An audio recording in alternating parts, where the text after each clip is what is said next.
Welcome, survivors all of the devastations of 2020. You have managed to make it to the year 2021, all of us together, clinging to the life raft of our faith.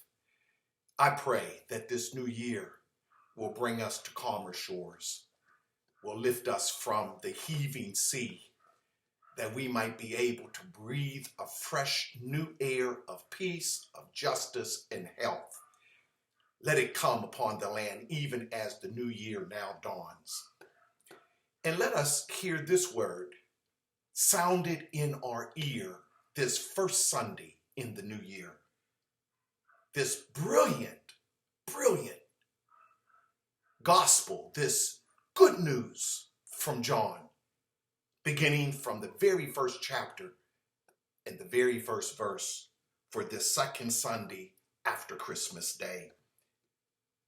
January the 3rd, 2021. In the beginning was the Word, and the Word was with God, and the Word was God.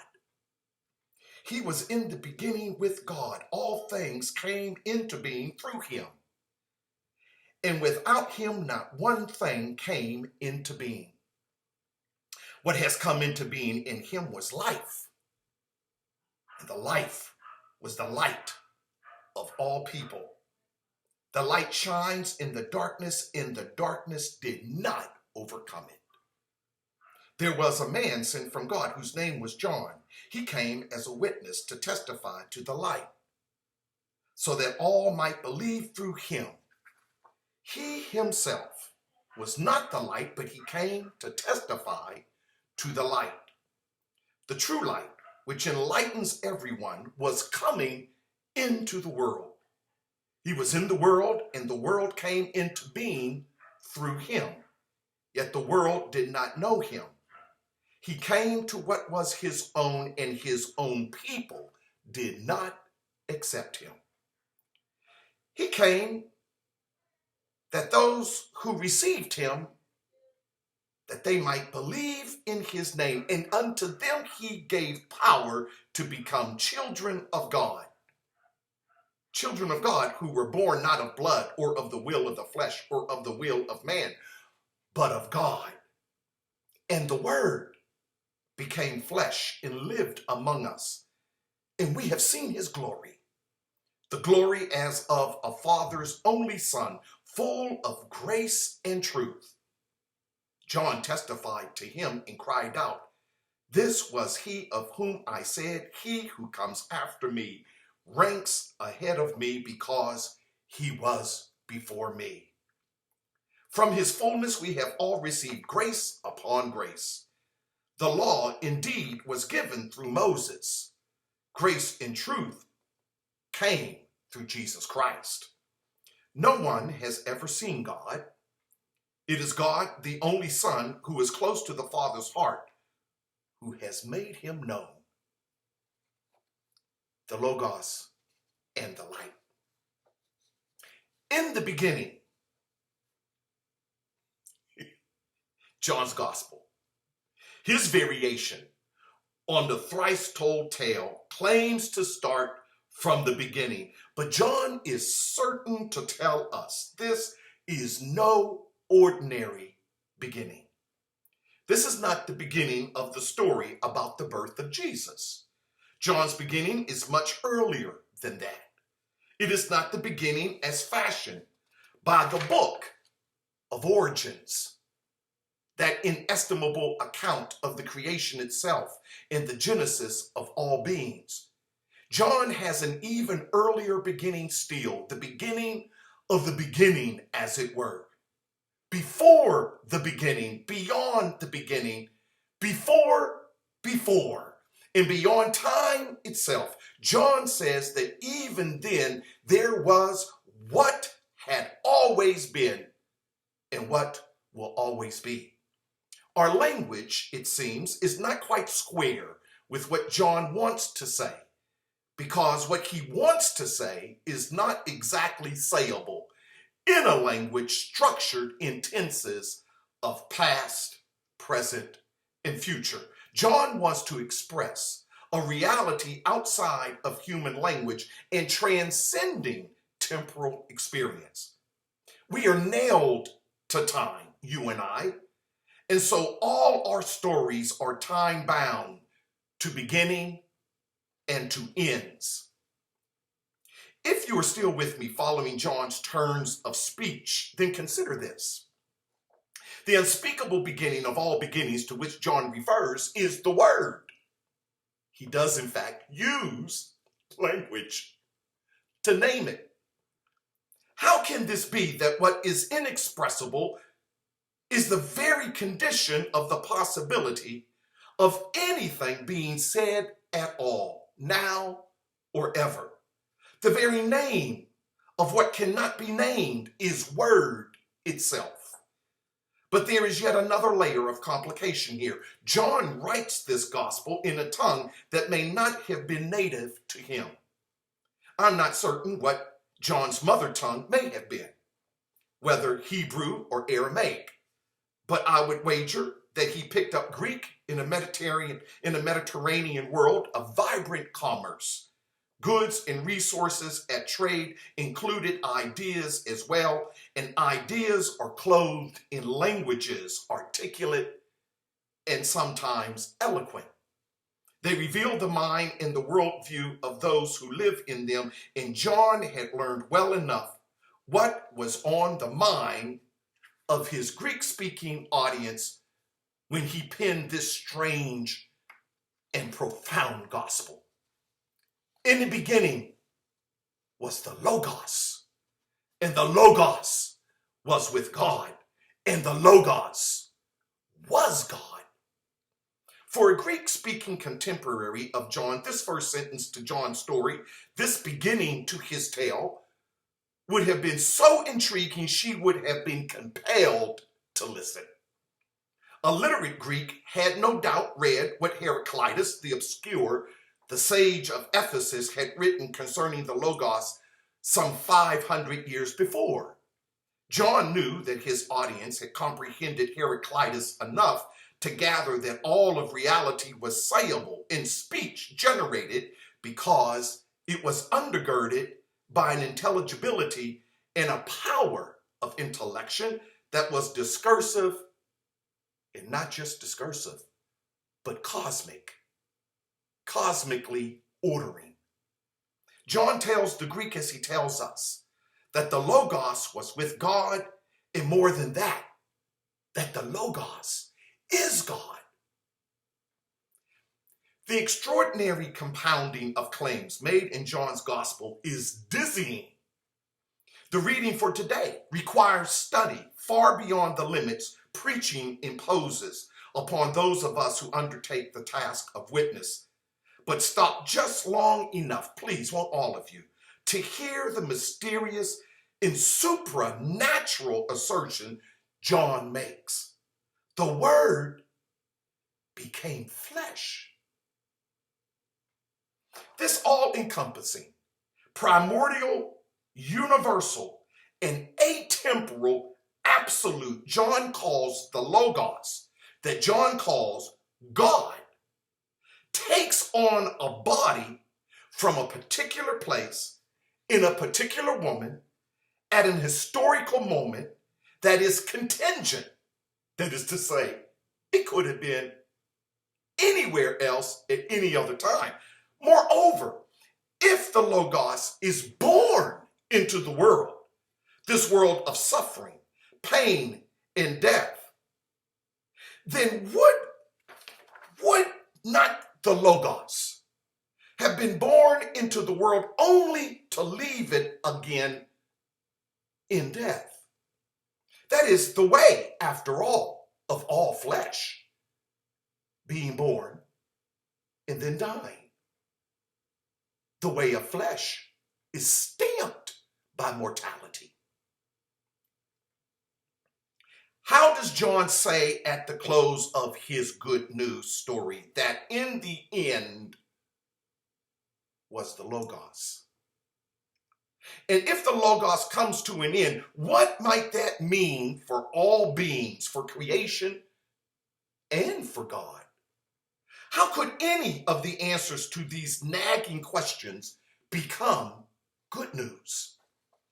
But there is more. John goes on to say that this Logos brought all things that have ever been made into being, and that not one thing that has ever existed has done so by any other agency than the power of the Logos, which is the power unto life itself. Remarkably, John adds that this life, conferred through this sublime divine power, is light, that it is the light of all people. To hear John, here you must weigh every word with acute precision and tune your ear to a pitch beyond a whisper. Life itself is suffused with light, which is to say that life is light wherever we find it, which is to say that life matters. That it matters in every person, has always mattered, and will matter for all the generations to come. Somewhere in Mississippi, a half century ago or more, I hear the echoing refrain of Fannie Lou Hamer singing, "This little light of mine, I'm gonna let it shine."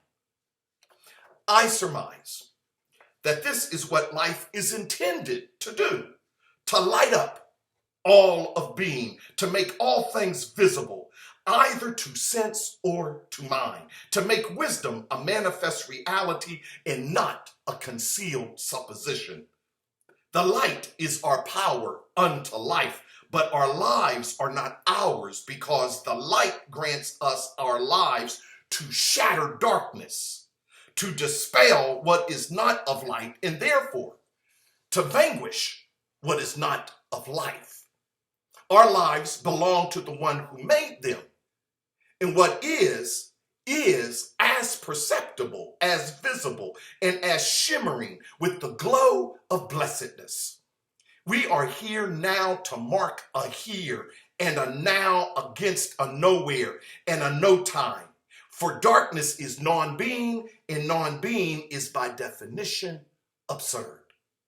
The Greeks of Asia Minor, those living on the Ionian coast of what we now call Turkey, knew of another ancient philosopher named Parmenides, who had claimed that only being could be thought or said, and that nothingness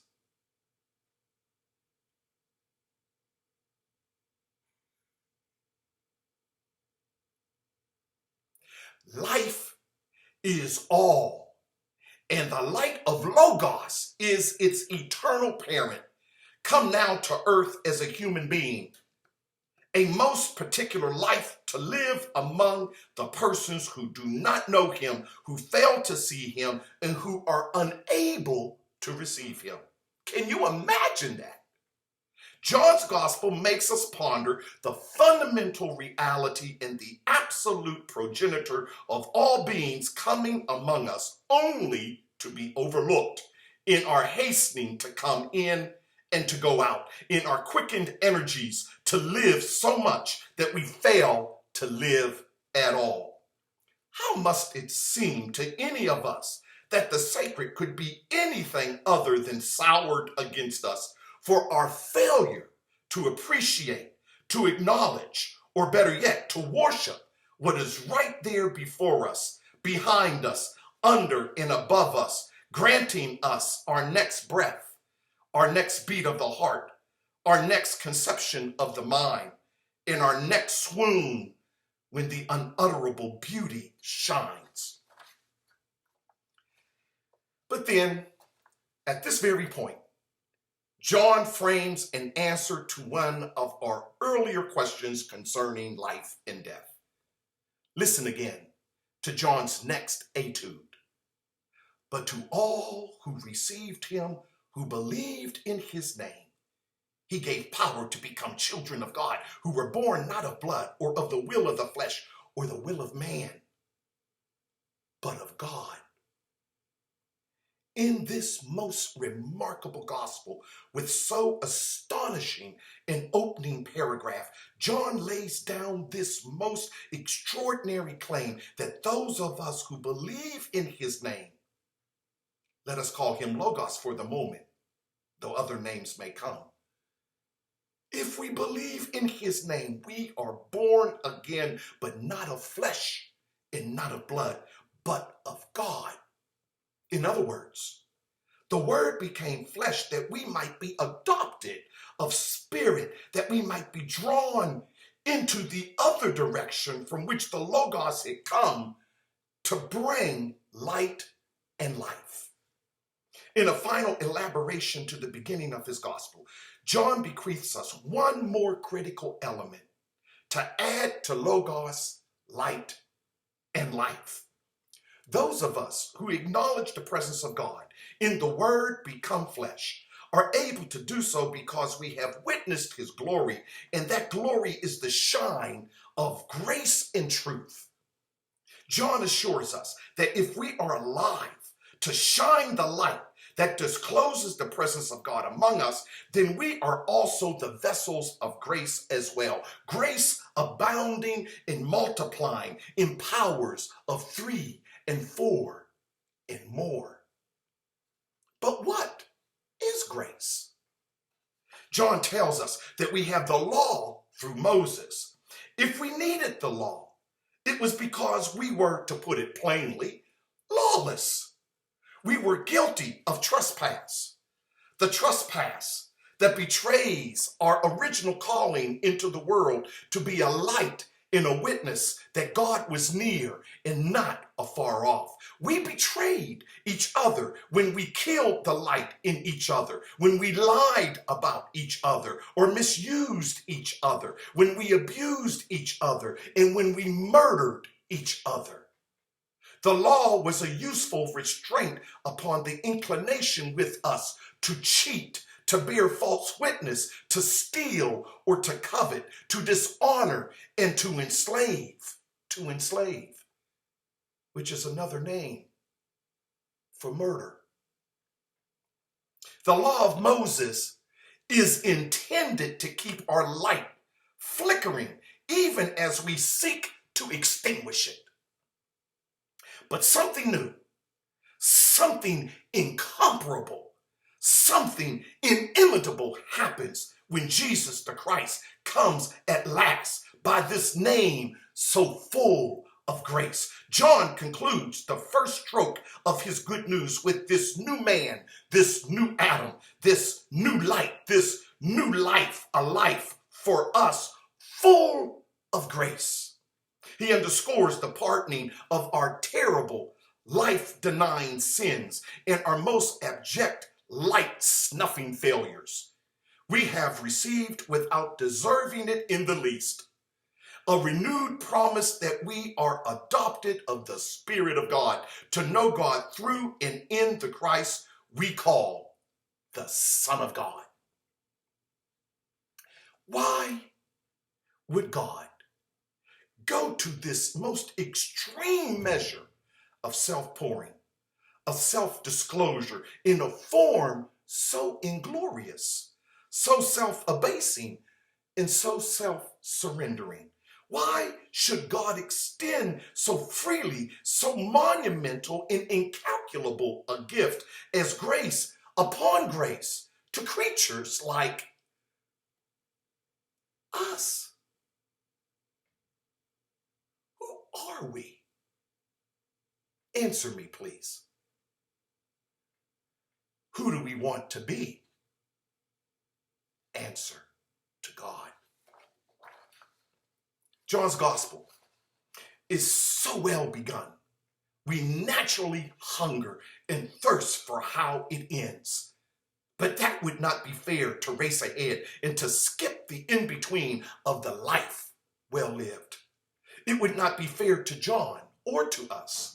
So let John tell his story, a story so consequential, so full of incident and puzzle, so replete with tropes and figures, so enriched with the miracle and reason of intelligence and feeling, a story told in words, a story in logoi about the Logos, who is Jesus the Christ.